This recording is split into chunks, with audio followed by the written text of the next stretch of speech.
sila sa singilin ng taong bayan.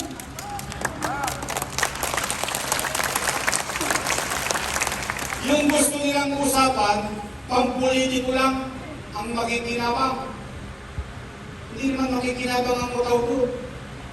Bagay na amin naman dapat tugunan. Bakit? Nagpaboto kayo. Gusto mong maging halal ng bayan? O nung tututin mo na ang iyong gawain na iyong sinumpaan, ngayon isisisi mo, ituturo mo ang iba. Hindi naman yata tama yun. O yan ang sinasabi nila. Si Yorme, maraming iniwang utang. Narinig niyo yan? Narinig ko rin yun. Sige, ako naman sabi ko sa inyo, basta ako, papanagutan ko ang ginawa ko. Hindi para magturo ng iba.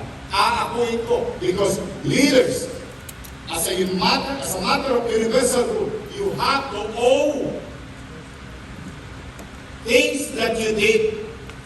Kailangan akuin ang mga bagay na ginawa mo para sa mamamayan at paging responsable ka sa ginawa mo iyon. O, tingnan natin. Si Yorme, maraming iniwang utang. Gusto niyo malaman ang sagot?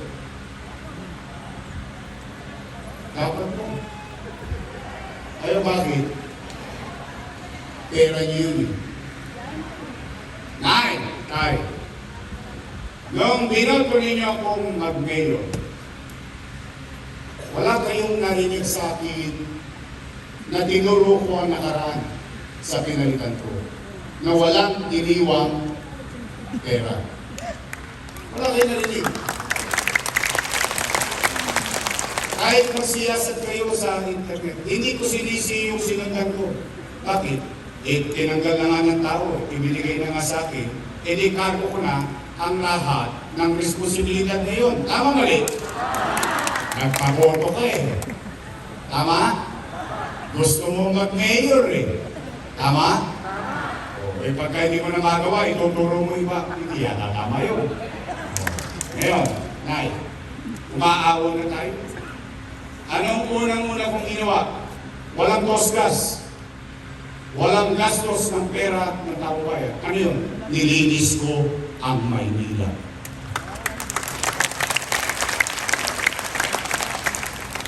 Ano pa?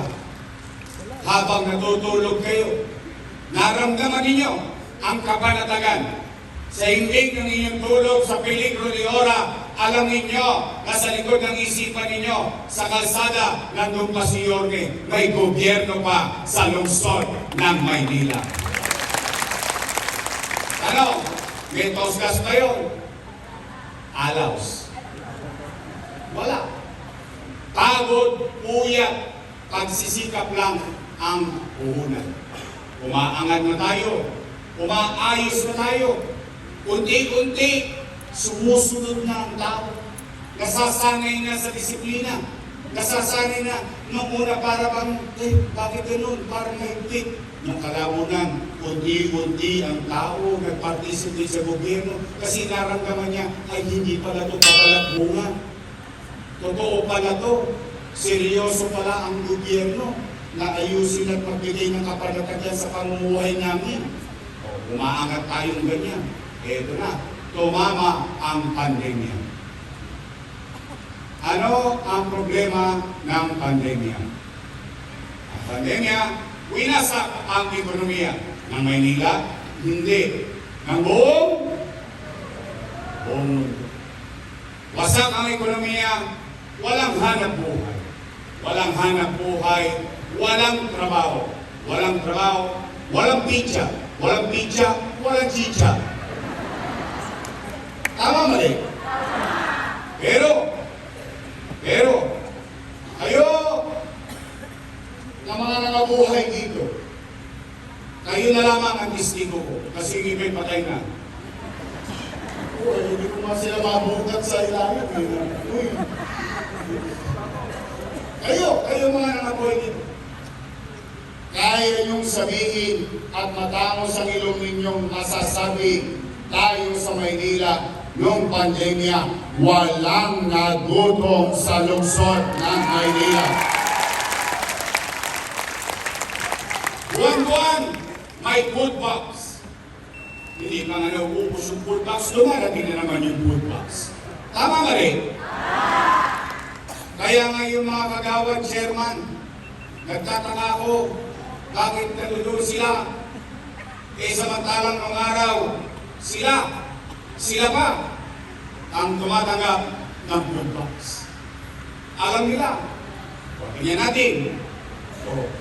Gusto niyo ng kwentong may kwenta? Kasi yung kwento nila, walang kwenta eh. Tama ho ba? Tingnan natin. Kasi ang pinag-uusapan, meron pa nung nagsasabi, lalapit ko sa matanda, Tatay, pagod na akong kakabayad ng 17 billion. Sabi ko, ginusto mo yan eh. Gusto mong mag-mayor eh. Bakit mo sa akin binabato yung tanong na yan? O sige, magkwenta tayo. Food box pa lang. Food box pa lang. Tingnan po ninyo ha. 700,000 families. Not household. Ibig sabihin, sa isang bahay, mangyaring baka 2 ang pamilya. Baka 3 ang pamilya. At bawat pamilya may food box. Tama mali? 8 months. Tama mali? Lagay na lang natin para mas madaling kwentahin, puro 0. 1,000 times 700,000. Hilo na kayo. Ako din. Nahilo kung kakahanap ng pera. 700 billion. 700,000 times 1,000, 700 million pesos. Times 8. 7 times 8. 56. 5.6 billion. Pagkain pa lang. Naalala niyo yung unang buwan ng lockdown, may 1,000 ang bawat isa. Aha. Naalala niyo? Naiingit nga ako eh. Sa totoo lang, naiingit ako sa ibang syudad. Ang pinamimigay nila, 3,000, 5,000 per family. Kaya lang, ang mamamayan nila, 100,000 lang. Tayo, 7 doble ang pamilya. Pero magkakaroon mo man, yung alam mong gusto mo lang iparamdam na may gobyerno sa Maynila. So, 5.6 plus 700 is 6.3 billion pesos. Tama mali? Ito na. Yung bakuna. Sinong syudad? Alam din nila yun. Sinong syudad ang natatangi? Natatangi ibig sabihin nag-iisa.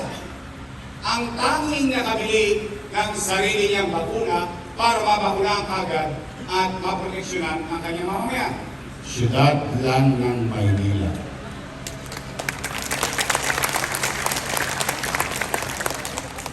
$500 million, 300 million na COVID hospital.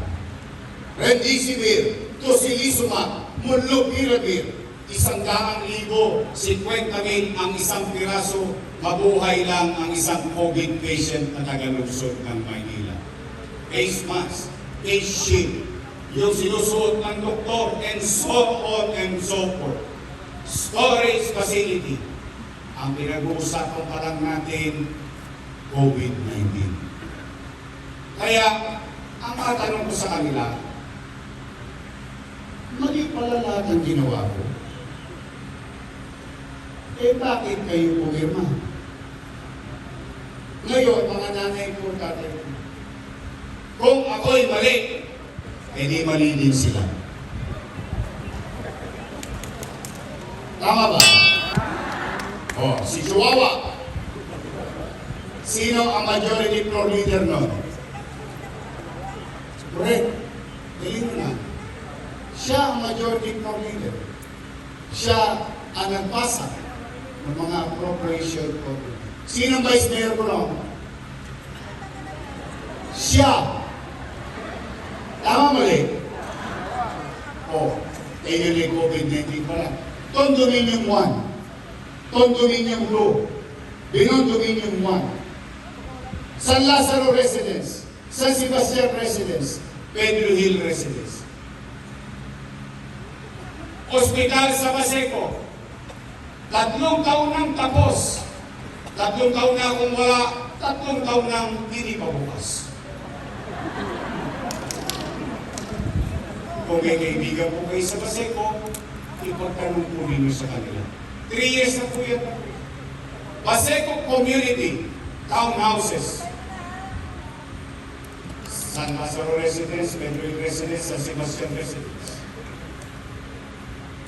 Rosario Alvario Elementary School, 10-story fully air-conditioned public school. Manila Science High School, 10-story fully air-conditioned public school. Albert Elementary School, 10-story fully air-conditioned public school. Lahat natapos sa 2 taon. Naiwan ko ang magsaysay 3 years ago, nasa 5th floor na. 3 years after, hindi pa rin tapos. Tingnan niyo sa Espanya, katabi ng USD. Oh. Bagong ospital ng Maynila, 10-story fully air-conditioned public hospital. Sa air-condition man lang lumamang ka. Yung alam mo, naghihingalo ka na. Hanggang sa huling hininga mo, nakaramdam ka man lang ng ginhawa.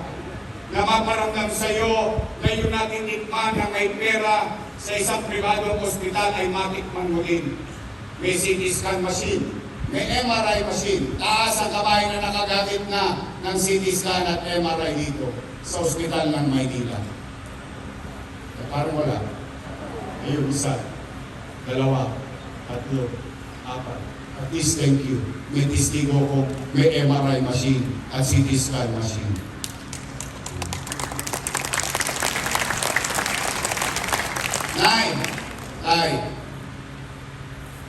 Tanong, billion-billion ba ang halaga ng lahat nito?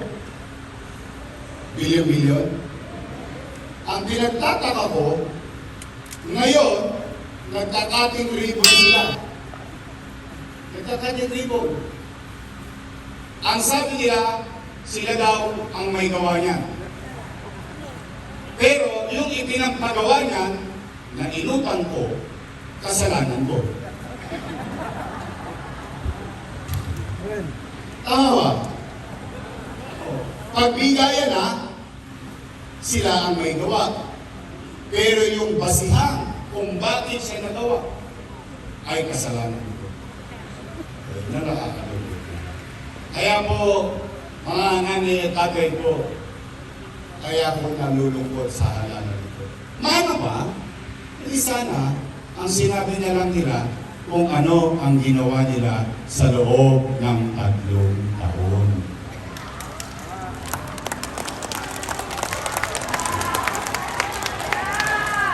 Bakit hindi sasama ang loob ko? Bakit hindi ko tutugunan yung panawagan ng tao, lalo na ng mga matatanda? Kakakarampot na nga lang yung naibigay ko, ipinagdamot pa nila. O, totoo ba? Nay, tay, mga lolo-lola ko, wala na yung gatas na issue. Totoo ba na kapag, ito ha, real talk lang tayo na yan, kasi tatanungin ko kayo dahil mas matanda kayo sa akin, sa hinaba-haba ng panahon, sa tagal yung namumuhay sa Maynila, sa daming na nagdaang mayor sa lungsod ng Maynila. First time in history, may isang bata nakapag-isip na bigyan ng pensyon buwan-buwan ang kanyang mga senior citizen sa lungsod ng Maynila. Tama po ba? Ang dami nagdaan. Lilimandaan na nga lang. Pinagdamot pa. Anong binago nila? itutuloy ka lang eh. Pinago-bago pa. Night, totoo ba? Kapag hindi ka na butante, tanggal ka na sa pensyon. Kita ninyo? Anong ibig sabihin nila? Kapag walang pakinabang sa boto, walang pensyon? Mali yun. Kaya nga hindi nyo napansin nung araw, Tayo lang ha. Sa national government, meron din pensyon. Kaya lang partikular. Tayo hindi. Mayaman, middle class, mahirap, lahat na senior citizen, pantay-pantay, may pensyon sa Maynila. Tama po ba? 500. Bakit mo tatanggalin? Dahil hindi na nakaboboto. Paano kung may sakit?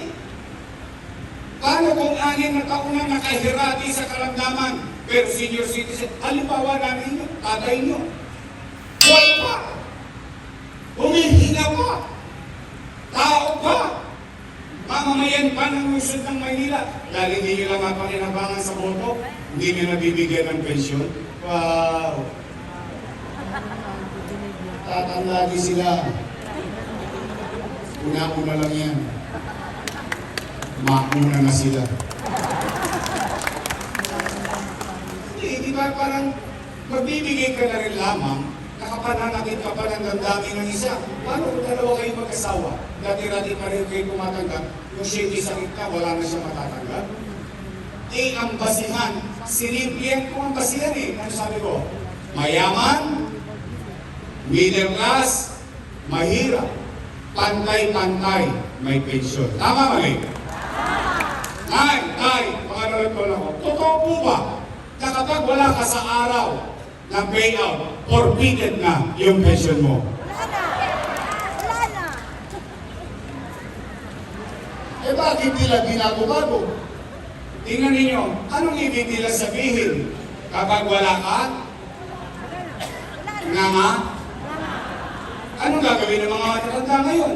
Kasi araw-araw, nag-aabang, nangangamba. Bakit? Siyempre, baka mawalan siya. Dati hindi naman. Di ba nung araw, ano sinabi ko? Tay, kapag wala ka, at hindi mo nakuha, di ba quarterly yan? At hindi mo nakuha yung first quarter, sa second quarter, doble ka. Tama ba rin? At pag hindi mo nakuha first quarter, second quarter, pagdating ng third quarter, triple ka. Tama ba rin? Panatag yung mga matatanda. Wala silang pangamba. Kahit magpakasyo sila, magkasakit sila, alam nila makukuha nila. In fact, ano ba sabi ko? Tay, mga lolo't lola ko, pumanatag kayo. Pag hindi nyo nakuha simula Enero hanggang Disyembre, huwag kayo maglala, maglulumi-lumi tayo. Lumi. Enero, Pebrero, Marso, Mayo.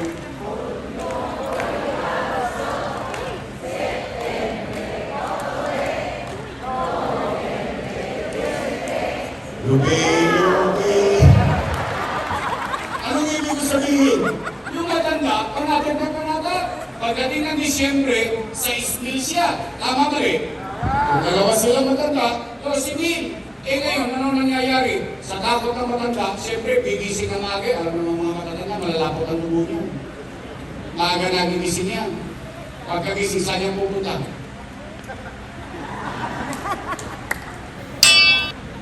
Chairman, balita. Wala pa na Sawi. Uwi. Isinulit bukas sa maga. Saan nga pupunta? Chairman, ano na? No. Alaws pa. Imamalas-malas mo yung matanda. Tinawagan ng ako. Lola. Namimiss ka na namin. Pasyal ka naman dito sa Cavite. Lolo. Namimiss ka na namin. Pasyal ka naman dito sa Bulacan. Yung matanda, walang nagawa. Ako yung tumawag. Nagbakasyon. 2 days after, balik ng 310. Kailan na? Ako na'y nagkabigayan kahapon, wala ka.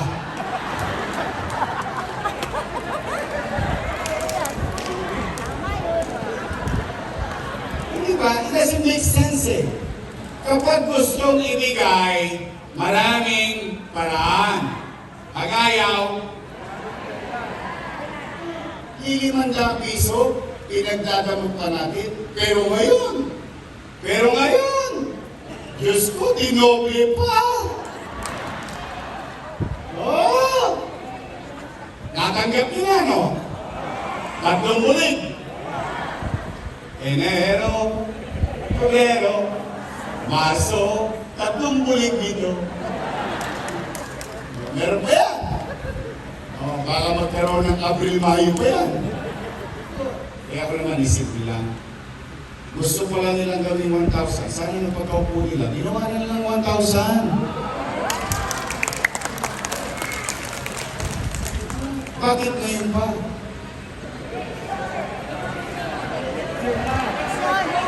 Leksyon! Sabi ng ibang matanda, tinaas-taas ako nga, tinanggal mo naman yung cake namin. Wala naman yung insure. Wala naman yung black rice. Wala naman yung brown rice. Wala rin yung vitamina. And so on and so forth. Nakuha niyo? Alam niyo ang dahilan kung bakit tinaasa niya yun? Alam niyo na? Agay. Naniniwala naman ako sa inyo. Matatanda na kayo. Alam niyo na ang tama, ang buladas o hindi. Basta ako, I trust you.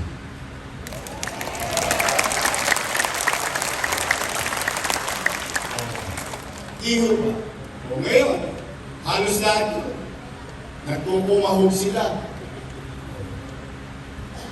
Eh, matanong ko lang ha, sa dami-dami ng ginastos sa lungsod ng Maynila, noong panahon ko, sa dinami-dami ng tinutang, noong panahon ko, pandemya, Tay,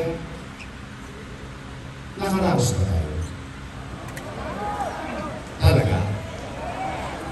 Naramdaman niyo ba na nagkaroon ng gobyerno sa oras ng kagibitan ng tao? Naramdaman niyo? Nagkagobyerno? Dami ko ito utang eh. Oh, Tay, nakausap niyo na ba sila? Pinatawag niyo ba kayo? Napatawag nga? Sino napatawag nga? Huwag kayo magkalala, huwag kayo mahiya. Sino hindi pa? O, pag hindi ko napatawag, pwede ba ako makiusap? Pwede ba ako makisuyo? O sabi niyo naman, ano lang, bibili lang ako. Ay! Huwag daw kayo utang. O, sabi ni Yorme, umalis na kayo dyan, siya na lang magbabayad ng utang. Pwede? Promise? Una-una, hindi naman niya pera yun. Pera naman ng tao bayan yun. Pangalawa, hindi ko rin pera yun. Pera ng taong bayan yun. Sininok ko lang, ginamit ko lang yung abilidad ko bilang isang ama katulad nyo. Tanong ko kayo, real talk, kapag walang makakain ang anak nyo, gagawa nyo ng paraan? Di nga. Talaga? Tinaraos nyo? Tinatawid nyo? Yun din ang ginawa ko bilang ama ng 2 milyong Manileño sa lungsod ng Maynila. Anong sinabi ko noon? Kasagsagan ng pandemya. Anong sinabi ko? Very specific. Hindi naman ako nag-publish sa inyo eh. Araw-araw niya naman ako napapanood sa Facebook. Bakit? In-open ko yung gobyerno eh. Open governance. Ano sabi ko? Magpapandemya, lockdown. Tay, pumanatag kayo, mga batang Maynila. Kapag wala na akong maibebenta, wala na akong mautangan, nakita niyo itong relo nito? Ipatatas ako ito kitang bunting makarangos lang tayo. Totoo naman. Totoong sinabi ko yun. Eh lahat naman ng iyon ay dumaan sa kanila. Lahat naman ng iyon, inaprubahan nila. Noong araw, papapalakpak pa. Nakikiabot pa ng food box, panyanga-nyanga pa. Tama mali? Ngayon ako'y masama. Sila masyadong kinakabahan. Kaya, bakit kaya ating pangungunahan ng taong bayan? Kaya po, mga nanay tatay ko, gusto niyo ba maibalik yung mga bagay na naganap sa lungsod ng Maynila? Ngayon, after everything, I think ko'y hindi titigil. Ngayon ko'y, alam niyo ba ginagawa ngayon? Naghahagis pa ng papel sa kalsada. Dami ngayon sa Maynila, naghahagis ng mga papel. Kasi ako, naitay. Mga lolo't lola ko, ito po ako. Sa totoo lang, pampahinga na ako. Sa totoo lang. Why? Gusto ko na magpawi sa pamilya ko. Nung pandemya, 3 buwan kong hindi inuwian ng pamilya. Ni silip, ni bisita sa sarili kong bahay, hindi ko ginawa. 3 months akong natulog sa City Hall. Kaya nakita niyo shorts na lang ako, t-shirt ko. Dahil aligaga ako, paano ko itatawid ng 2 milyong bibig? Paano ko maililigtas ang higit na nakararami? Kaya sa totoo, pampahinga na ako. Magbabawi na lang sana ako sa pamilya ko. Ang buong akala ko, hindi ko alam, ang akala nyo rin, kaya nga natin sila tinulungan Kasi ang alam natin, itutuloy na lang nila yung ginawa natin sa lungsod ng Maynila. Mabukat-bukat po, sasakit ako na wala, binago-bago na. Nag-iba-iba na. Kung ngayon, masisisi ba nila ako? Naialay ko ulit ang sarili ko sa taong bayan. Kung sila ay nagbuti, kung sila ay ginampanan ang kanilang tungkulin, sana hindi na sila naninira. Sana hindi na sila nangangamba. Bakit? Ipuputo ka ng tao, makita ka o hindi, basta ikaw ay tumupad sa iyong tungkulin, sa iyong mamamayan. Tama ka rin? Kaya po, mga nanay tatay ko, after everything said and done, handa na ba kayo? Talaga? O real talk? Tatanungin ko lang kayo ulit. Siguraduhin ninyo yung sagot ninyo. Gusto niyo ba ako talagang bumalik? Promise? Talaga? Freshman? Mamalay ba sila? Ayaw mo kayo madisgrasya, ayaw mo usap ko eh. O sige, ito naman, Nay, okay mag-ilala, pumanatag kayo. Babalik na tayo. Ngayon, pangalawang tanong ko, gusto niyo po ba na bumalik ang gobyerno mabilis kumilos? Gusto niyo bang maibalik sa inyong kalooban at isipan ang kapanatagan ng pamumuhay sa lungsod ng Maynila? Lahat yun, hindi ko magagawa ng ako lang mag-isa. Kailangan ko ng kasama. Pwede po ba, Tay, straight tayo, your best choice?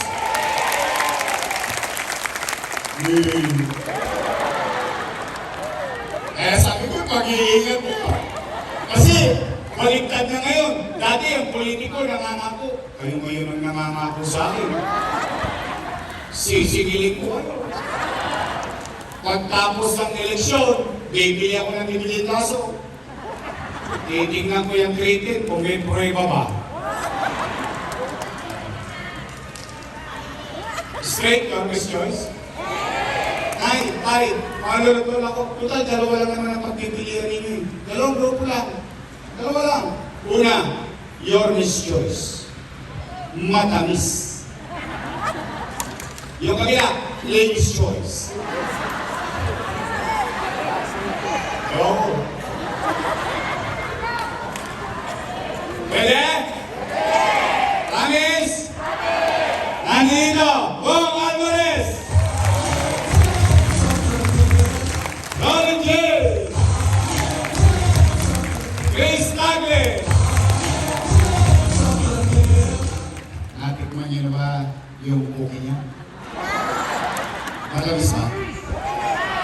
May asim pa? Ang ating minamahal, bigyan natin ng pagkakataon bilang alaala kay Pangulong Duterte. Mocha Uso. Ayan, pinagubili sa akin yan ni Digong. Eh siya naman kasi naglingkod din sa national government. O ngayon, gusto niya maglingkod sa Tercera Distrito. Mocha Uso. Boys, sino mas guwapo? Si Lentle o si Tol?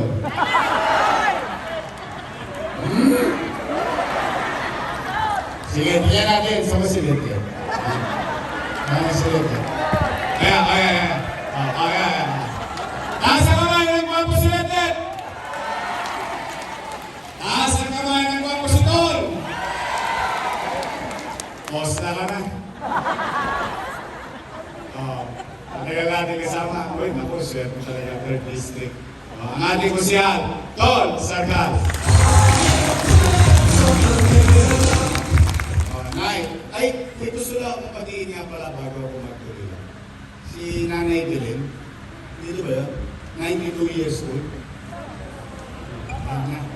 Nay, ito marami na tulungan to. Sino sa inyo may kaso? Pag gusto ng piyasa, akin ang tulong. I love you, Nay. Nagpunta pa siya dito, 92 years old. O palakpakan naman natin si Nanay. Mag-ingat ka.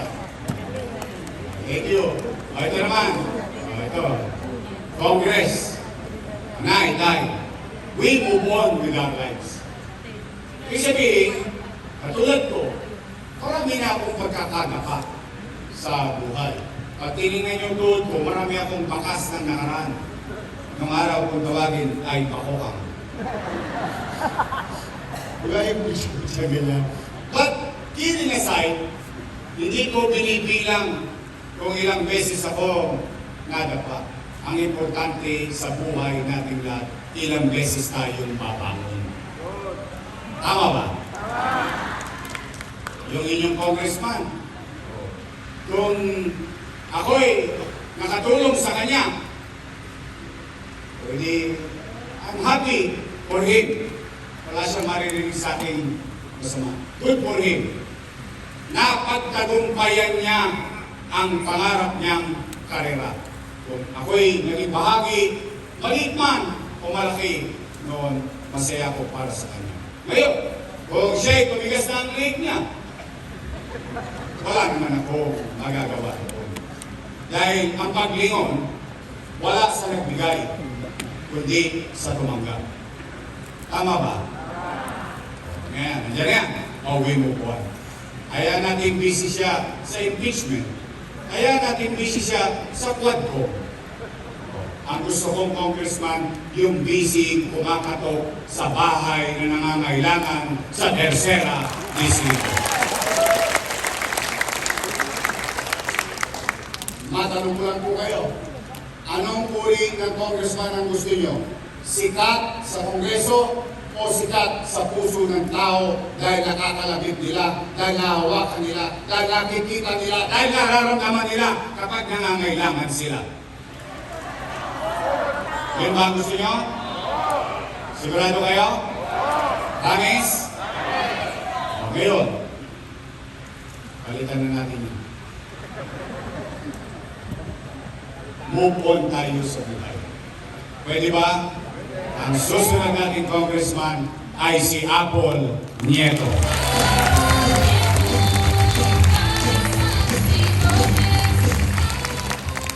Nay, huwag niyo akong bibigyan ng vice mayor ng kalaban, ha? Mumungguhin ako, no? Lahat ang dadaan ako, may munggo. Madadaustos ako. Paalam na. But kidding aside, Nay, ang aking vice mayor, may asim pa. Mukha lang po siyang 19. naintindihan nyo na yun. Takwaris na po yan. Siya po ay graduate ng Lasal. Political Science. So, ang ibig sabihin, She knows. Alam niya ang trabaho ng pagiging presiding officer. Tama mali? Siya ay graduate ng Lasal. Ay, ito po siya. Ako po, graduate ng Ateneo. Parang ayaw niyo maniwala. Ateneo de Tondo. Tondo High School. Oh, magaling ang kanyang ama na Vice Mayor, presiding officer, aral sa kanyang ama, aral sa buhay. I think magiging magaling na Vice Mayor natin, Chi Atienza.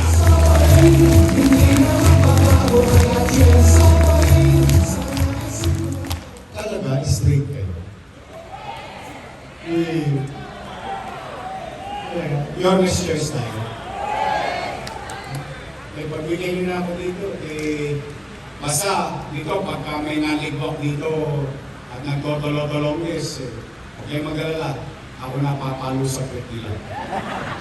Ako na ang mananagot sa inyo. Pwede? Promise? O, uwi na. Tapos na po tayo. O, nakasulit ba kayo? Meron ba kayo narinig ng kanina? Basta ako, ang pangarap ko, ibabalik ko, MBN. Minimum basic needs. Papahay, edukasyon, kalusugan at trabaho. At yun ay pangalayuan, pangmatagalang kapakinabangan na tao. Yung kasalukuyan, nay, tay, mga lolo't lola ko, pumanagat kayo, aalisin ko na ulit ang kadugyutan ng lungsod ng Maynila. We will put things in right order. Yung mga tulongis na yan, na nangiis na, nang-hold up. Limasin ko naman ang hold up ngayon, agawa ng cellphone and so on and so forth. Huwag kayo mag-alala, 50 days na lang sila. Kakalawitin natin ulit lahat ang tulongis sa Maynila ng kayo habang nasa loob ng bahay. Ang anak ninyo galing sa trabaho, galing sa eskwela, panatag kayo dahil alam ninyo may gobyerno sa Maynila. And together, and I cannot do this alone. I need them. I need you. All of us together, we can make Manila great again. Magandang araw. Kakalain nawa kayo ng buong may kapal. Manila! God first. Thank you very much. Maraming salamat po, Yorme Isko Moreno Dumagoso at ang buong Yorme's Choice ng Distrito 3. Muli, Barangay Triple! Yorme Isko Moreno Dumagoso and Vice Mayor Chi Atienza, Congresswoman Apol Nieto, Councilor Bob Alvarez, Councilor Robbie G. de la Cruz, at kayo po, sabay-sabay muna po tayo lahat. Manila! God first! Manatili po tayo sa ating mga upuan, wala po mga alis. Hintayin niyo po ni assist kayo ng ating mga staff.